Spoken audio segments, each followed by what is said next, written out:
Thank you very much, Mr. President. Ladies and gentlemen, good evening. Assalamu alaikum. Lovely to see you all here tonight. We are having a very entertaining night, are we not, with some very interesting things being said from the other side of the house tonight. Let me begin by saying, as a Muslim, as a representative of Islam, I would consider myself an ambassador for Islam, a believer in Islam, a follower of Islam and its Prophet. So, in that capacity, let me begin by apologizing to Anne-Marie for the Bali bombings. I apologize for the role of my religion and me and my people, for the killing of Theo van Gogh, for 7/7. Yes, that was all of us. That was Islam, that was Muslims, that was the Quran. I mean, astonishing claims to make in the very first speech tonight, on a day like today, where the Conservative Prime Minister of the United Kingdom is having to come out and point out that these kind of views are anathema. And I believe you're trying to stand for the Labour Party to become an MP in Brighton. If you do, and you make these comments, I'm guessing you'll have the whip withdrawn from you, but then again, UKIP's on the rise, they'll take you, the BNP, they might have something to say about your views. This is what Mehdi Hassan always does. By the way, just on a factual point, since we heard a lot about the second speaker, about how backward we Muslims all are, on a factual point, you said that Islam was born in Saudi Arabia. Islam was born in 610 AD. Saudi Arabia was born in 1932 AD. So you were only 1,322 years off. Not bad? Not bad start there. Talking of maths, by the way, a man named Al-Khawarizmi was one of the greatest mathematicians of all time, a Muslim, worked in the golden age of Islam. He's the guy who came up with not just algebra, but algorithms. Without algorithms, you wouldn't have laptops. Without laptops, Daniel Johnson tonight wouldn't have been able to print out his speech in which he came to berate us Muslims for holding back the advance and intellectual achievements of the West, which all happened without any contribution from anyone else other than the Judeo-Christian people of Europe. In fact, Daniel David Levering, the author of the Pulitzer Prize-winning historian and author of The Golden Crucible, points out that there would be no Renaissance, there would be no Reformation in Europe without the role played by Ibn Sina and Ibn Rushd and some of the great Muslim theologians, philosophers, scientists in bringing Greek texts to Europe. As for this being our university, I will leave that to the imagination as to who is our and who is there. I studied here too. An astonishing set of speeches so far making this case tonight. A mixture of just cherry-picked quotes, facts and figures, self-serving, selective, a farrago of distortions, misrepresentations, misinterpretations, misquotations. Daniel talked about my article in the New Statesman, which got me a lot of flack, where I talked about the anti-Semitism that is prevalent in some parts of the Muslim community, which indeed it is. Of course, I didn't say in that piece that it was caused by the religion of Islam. In fact, modern anti-Semitism in the Middle East was imported from, finish the sentence, Christian, Judeo-Christian Europe, where I believe some certainly bad things happened to the Jewish people. In fact, Tom Friedman, Jewish-American columnist in the New York Times, told me in this very chamber last week that he believed, had Muslims been running Europe in the 1940s, 6 million extra Jews would still be alive today. So I'm not going to take lessons in anti-Semitism from someone who's here to defend the Judeo-Christian values of a continent that murdered 6 million Jews. Moving swiftly on.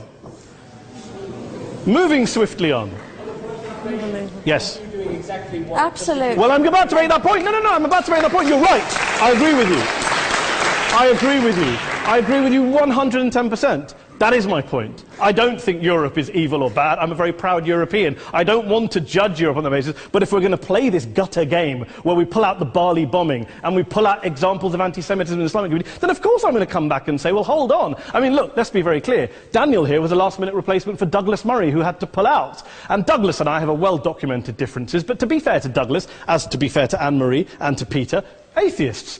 Atheists see all religions as evil, violent, threatening. What the problem I have with Daniel's speech is that Daniel comes here to run this robust defense of Christianity, forgetting that his fellow Christians, people who said they were acting in the name of Jesus, gave us the Crusades, the Spanish Inquisition, the anti-Jewish pogroms, European colonialism in Africa and Asia, the Lord's Resistance Army in Uganda, not to mention countless arson and bomb attacks on abortion clinics in the United States of America to this very day. I would like a little bit of humility from Daniel first before he begins lecturing other communities and other faiths on violence, terror and intolerance.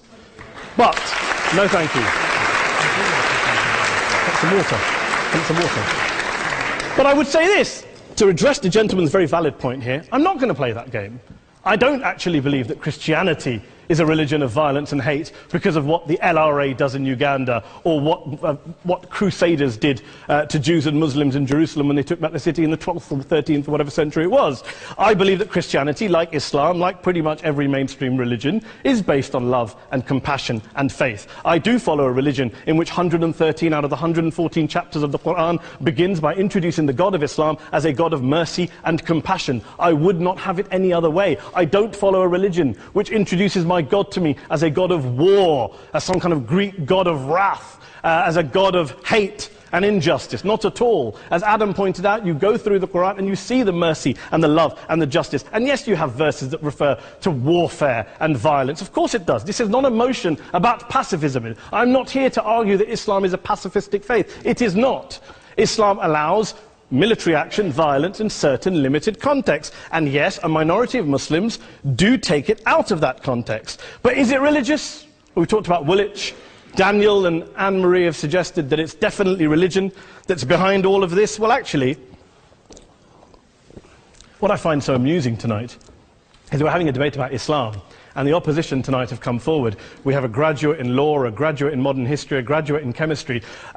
And, you know, I admire all of their intellects and their abilities, but we don't have anyone who's actually an expert on Islam, a scholar of Islam, a historian of Islam, a speaker of Arabic, even a terrorism expert or a security expert or a pollster, let alone to talk about what Muslims believe or think. Instead, we have people coming here, putting forward these views, putting forward these sweeping opinions. Listen to Professor Robert Pape of the University of Chicago, one of America's leading terrorism experts, who, unlike our esteemed opposition tonight, studied every single case of suicide terrorism between 1980 and 2005, 315 cases in total. And he concluded, and I quote, "There is little connection between suicide terrorism and Islamic fundamentalism or any of the world's religions. Rather, what nearly all suicide terrorist attacks have in common is a specific secular and strategic goal to compel modern democracies to withdraw military forces from territory that the terrorists consider to be their homeland."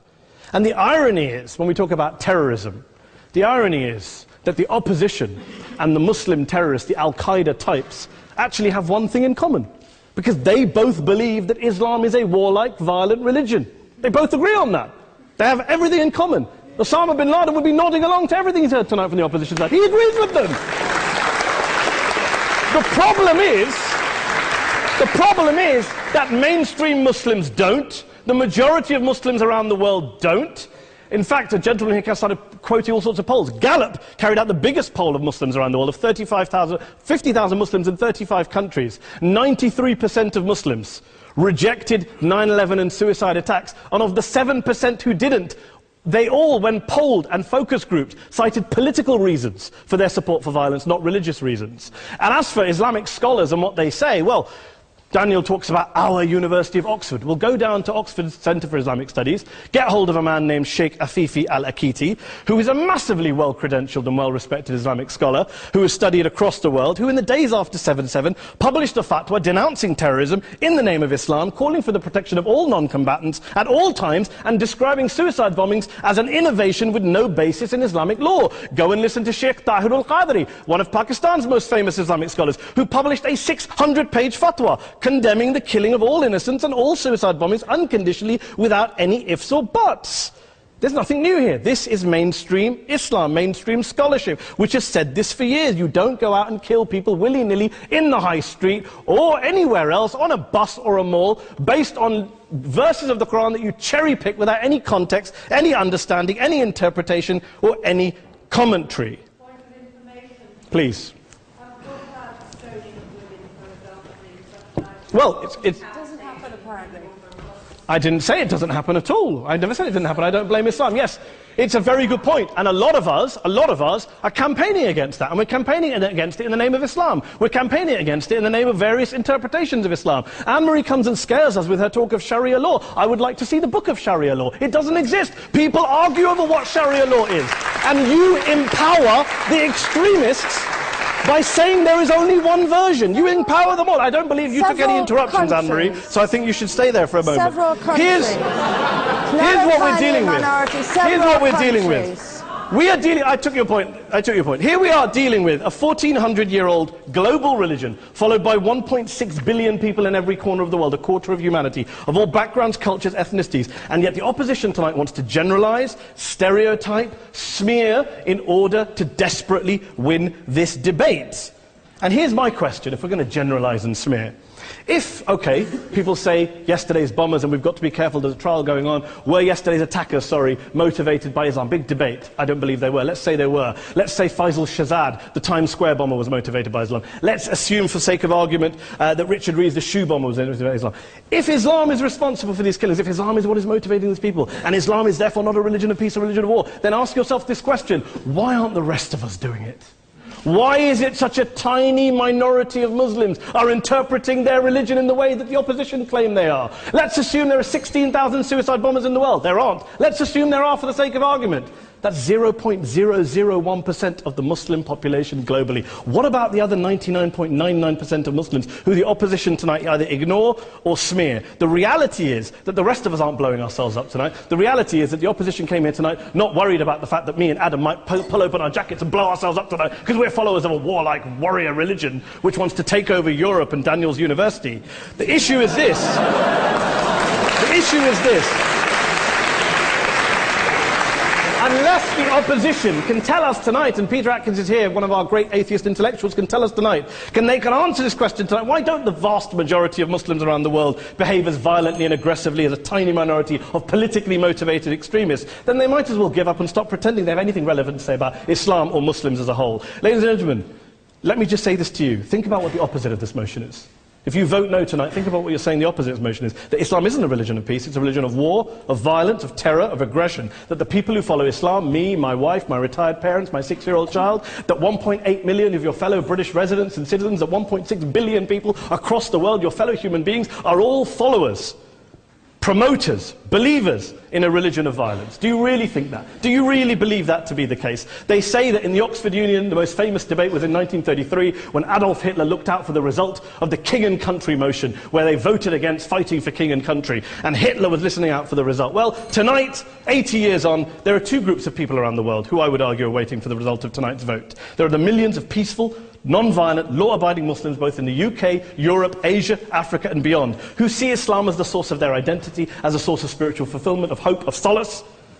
And there are the phobes, the haters, the bigots out there who want to push the clash of civilizations, who want to divide all of us into them and us and ours and their.